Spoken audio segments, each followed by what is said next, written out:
que a idade do céu, a mesma idade que a idade do céu. Boa tarde, pessoal. Bem-vindo de volta, aqueles que vieram de manhã. Bem-vindo ao evento aos que chegaram agora. Tivemos uma pequena alteração no cronograma. O Roberto Moreira, da Projar, vai vir logo em seguida. E agora a gente vai dar continuidade com as palestras com Wagner Carvalho, da EGEA, falando sobre inovação hidráulica em abastecimento de água. Tudo está em calma. Oi. Boa tarde, gente. Primeiramente, agradecer o convite aí. Para a gente é muito interessante a interação aí com o mundo acadêmico. A gente está sempre envolvido, a nossa empresa está sempre procurando especialistas em todas as áreas de conhecimento. Então, é muito interessante estar aqui com vocês. Inclusive, assim, eu estava lendo o programa da semana, tem profissionais assim, de alto nível aí, que realmente também já trabalham com a gente, e com serviços muito qualificados.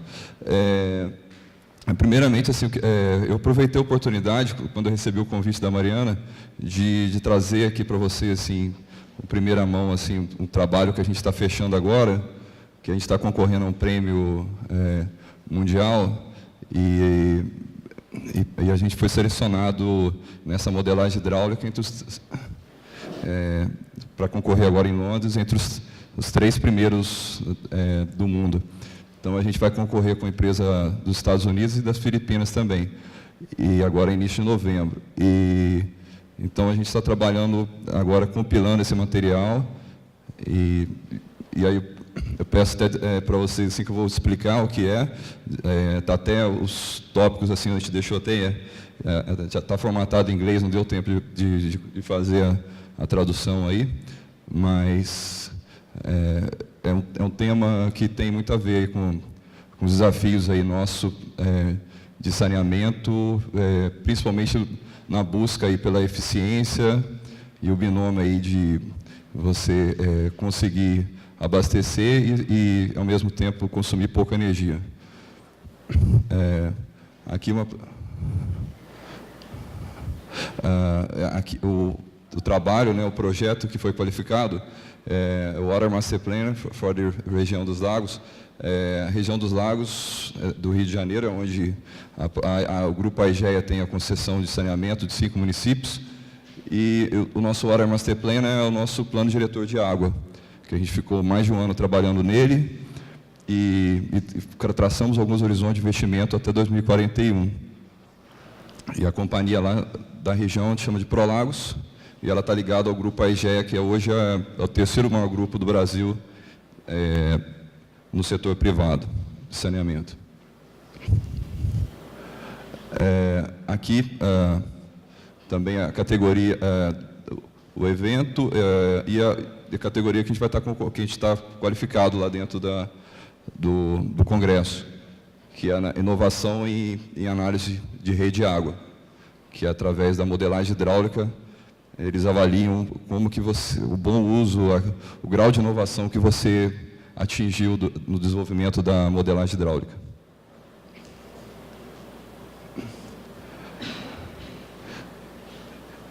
Então, aqui, posicionando onde está a nossa concessão, no interior do Rio de Janeiro, na região dos Lagos, os 5 municípios,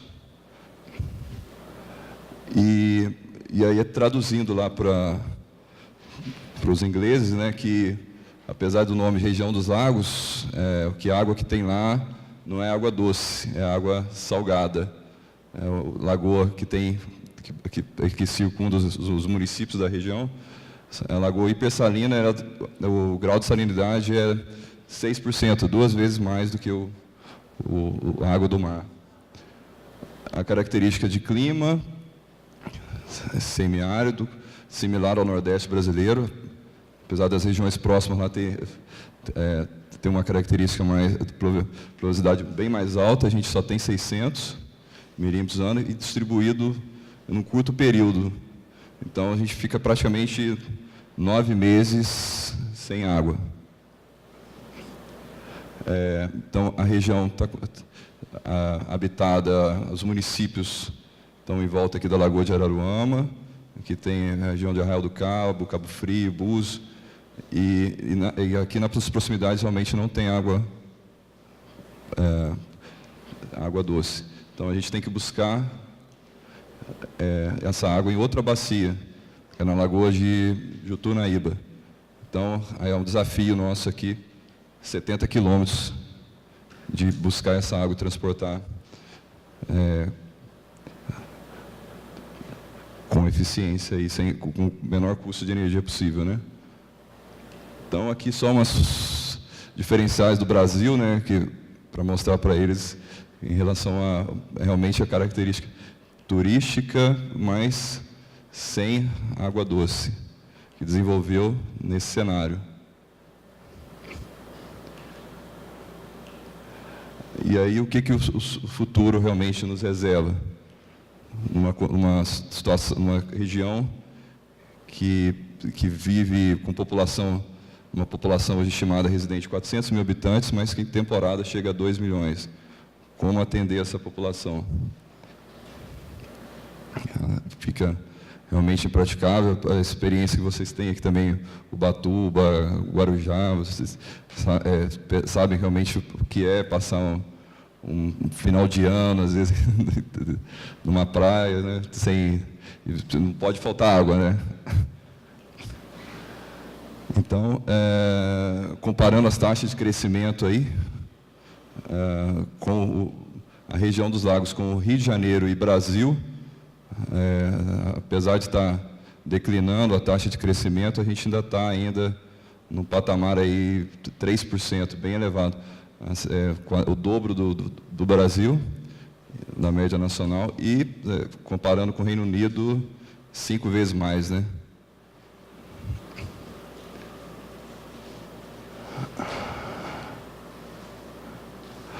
Aqui os municípios, que também só para caracterizar que a gente lida com 5 diferentes interesses aqui, que são 5 municípios diferentes. Então, só um pouco da história da concessão. Ela foi uma das primeiras do Brasil, que foi estabelecida em 98, passou por acionistas portugueses, e foi até 2007 com os acionistas portugueses, e desde então está com o grupo Equipave, hoje conhecido como AEGEA.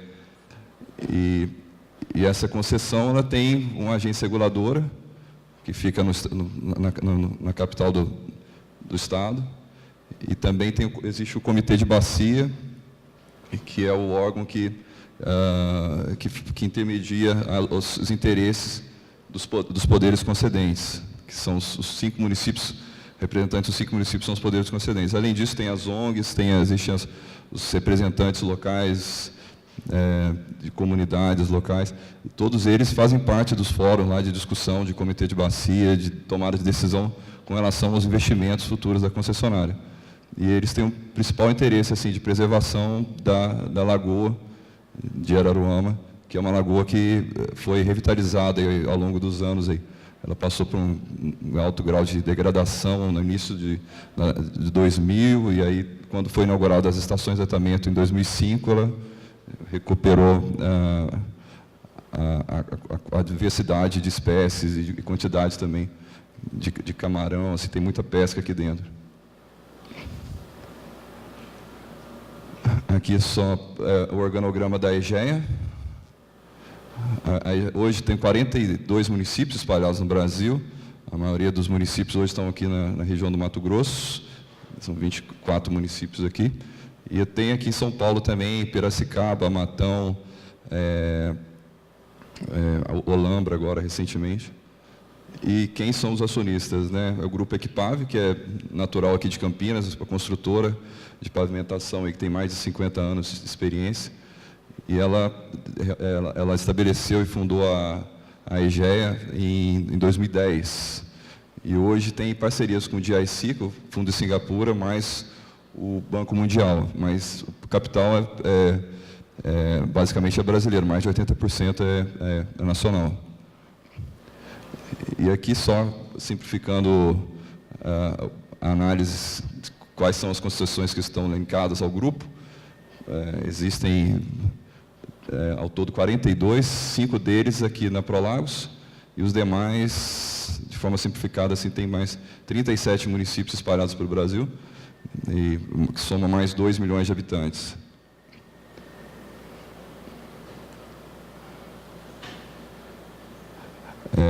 Aí, qual é o nosso grande desafio? Assim, para, dentro da ferramenta, o que a gente buscou? Uma aplicação dela, a nossa maior benefício de utilização da modelagem hidráulica foi conseguir estabelecer um diálogo com os stakeholders, que eu estava comentando agora há pouco, que é as associações de moradores de bairro, as ONGs, o comitê de bacia, as autoridades municipais que são o poder concedente e a agência reguladora. Dentre todos aqui, somente a agência reguladora assim, que tem um corpo técnico que consegue dialogar assim, no âmbito mais específico da matéria mesmo de saneamento. Então, os demais a gente precisa, a gente utilizou realmente a ferramenta para demonstrar de forma mais prática e visual como que funciona o sistema de abastecimento. Aqui, apresentando para vocês um modelo simplificado de saneamento de uma rede de distribuição, né, desde a produção, do tratamento, o bombeamento, e aqui, como eles consideram lá, os DMAs, PMAs, são setorização de rede, são setores de abastecimento. Então, aqui a rede principal, adutora, e aqui são as redes. Para cada... o ideal que se busca, né, numa boa eficiência de saneamento, distribuição de água, é você monitorar esse sistema.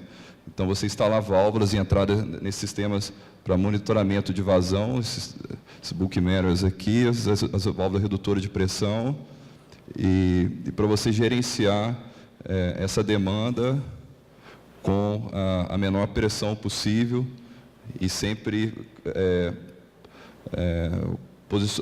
analisando também a topologia, os pontos mais altos da rede, monitorando para que você tenha garantido o atendimento das casas que estão em cotas mais elevadas, inclusive.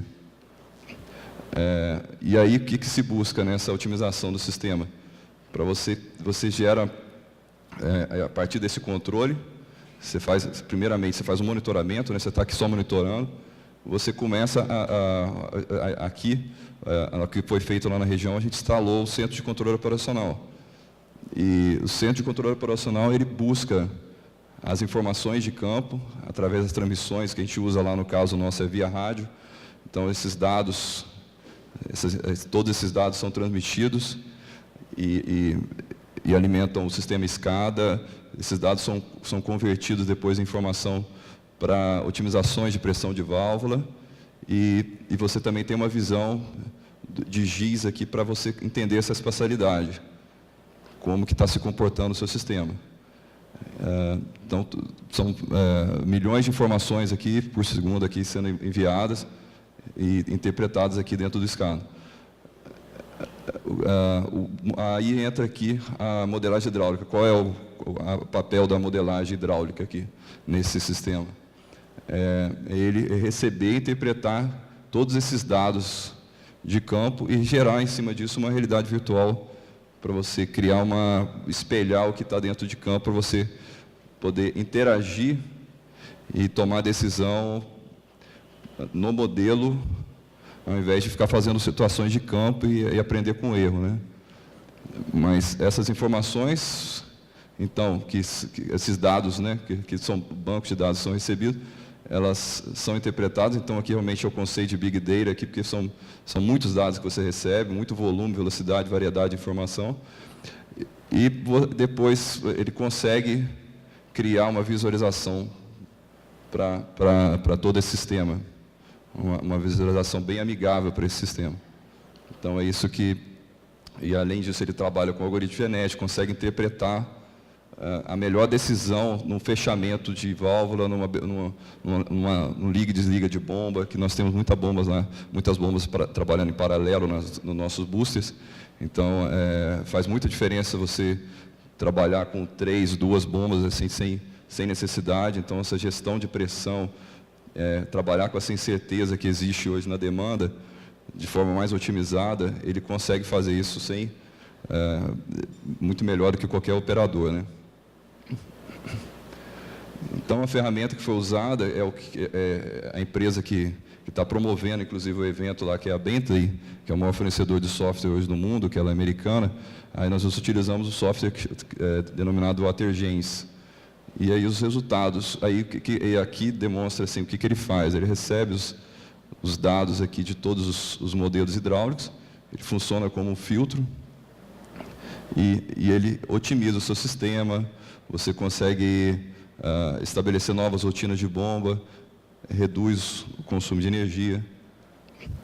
Então, realmente a melhoria do desempenho do sistema, nós conseguimos, aplicando ele, também aumentar a produção de projetos dentro da agência reguladora, dentro das apresentações para os nossos stakeholders.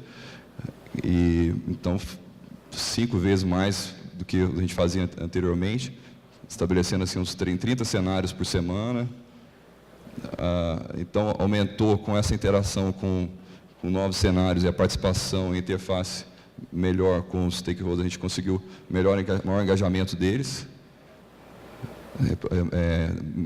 tempo mais curto de liberação, né? Então, nós tivemos, nesse período aí, mais de 100 projetos aprovados no período de 8 anos, que foi um recorde para a gente.